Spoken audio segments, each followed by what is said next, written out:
not good. It doesn't look good. I'm losing control. I can't control it. It's not good. It doesn't look good. I'm losing control. I can't control it.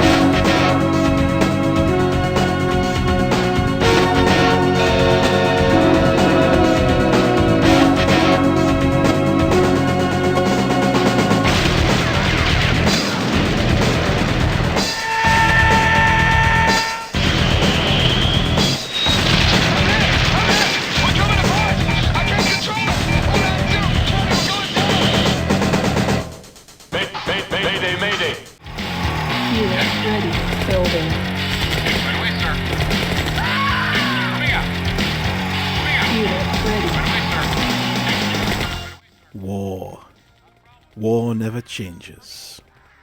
Well, young boys' love of war games never changes. We all go through a war games phase. I remember being about 11 years old when I insisted on getting a full camo outfit with dog tags, because a chubby blonde kid in northern England with unmanageable hair looks so cool in camo. At least the dog tags might help identify me once I was literally bullied to death for being such a dweeb. And perhaps also for using the word dweeb.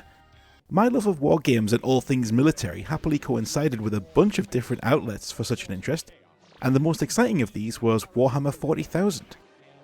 Yeah, I got seriously caught up in the Warhammer mania here in the UK in the early 90s, 2nd edition specifically, and I became really enamoured with the idea of having my very own army at home, with marines and tanks and planes and all kinds of different units with different strengths and weaknesses. While the game seemed like a lot of fun if you really got into it, it was very complicated and I was quite young, so this hobby largely remained one of making and painting the models and then using my imagination to do the rest. The deep and incredible lore of Warhammer 40k made this more of an option than it would have been in some other tabletop tactics game, as it was easy to get lost in the storytelling, even just what was in the rulebook. It's probably not surprising then that when I discovered a video game where you could build a huge number of troops, tanks, planes and units with different abilities and weaknesses, assemble them into an army and fight battles in real time, I sunk an unhealthy amount of time into it.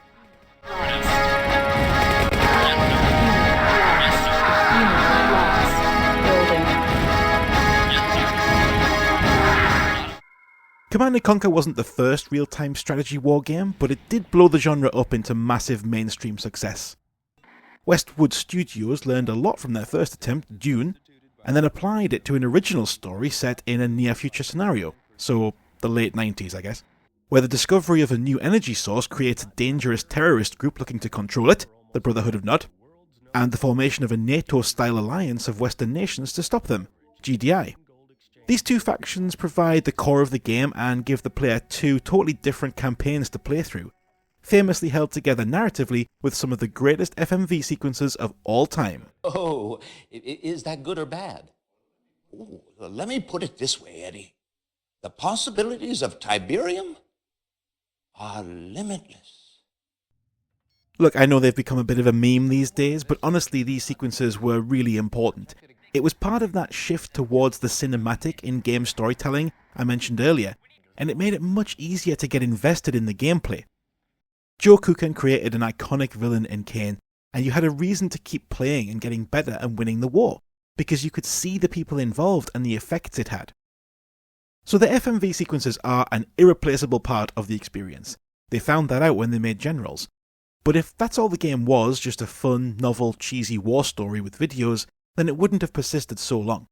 Truth is, this was just an awesome presentation for what was a beautifully balanced and engrossing tactical experience, requiring just enough quick decision making and knowledge of the armies to make it a significant challenge, but not punishing you too hard for just grabbing all your units and launching a blitzkrieg on the enemy if you do it quick enough. For someone who was into Warhammer miniatures but wasn't insanely rich, it was amazing because I didn't have to save up for ages to get a new tank to play with.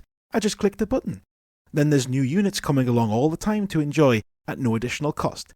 That sounds a bit dumb now, I know, but it was a fairly new idea at the time.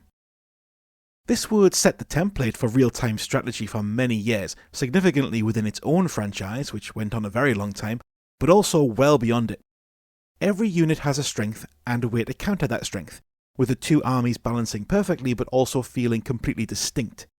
They were able to make the Brotherhood feel like an insurgent force with fewer resources, hence their units are weaker and can't take as much of a beating, but they're quicker, and some even have stealth technology.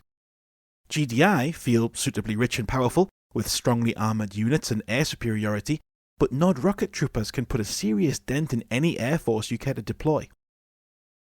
As you progress through the story campaign, you get multiple branching paths and get introduced to more and more advanced and exciting units, which means you learn how to use them at the right pace, so that by the end, you're fielding a huge force of multiple different units using multiple tactical approaches without even realizing how much you've learned and how much your skill has increased.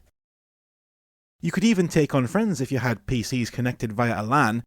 As we mentioned earlier, these were early days for the internet in the UK, but we did hear tell of some incredible multiplayer skirmishes at LAN parties, although that wasn't really my thing.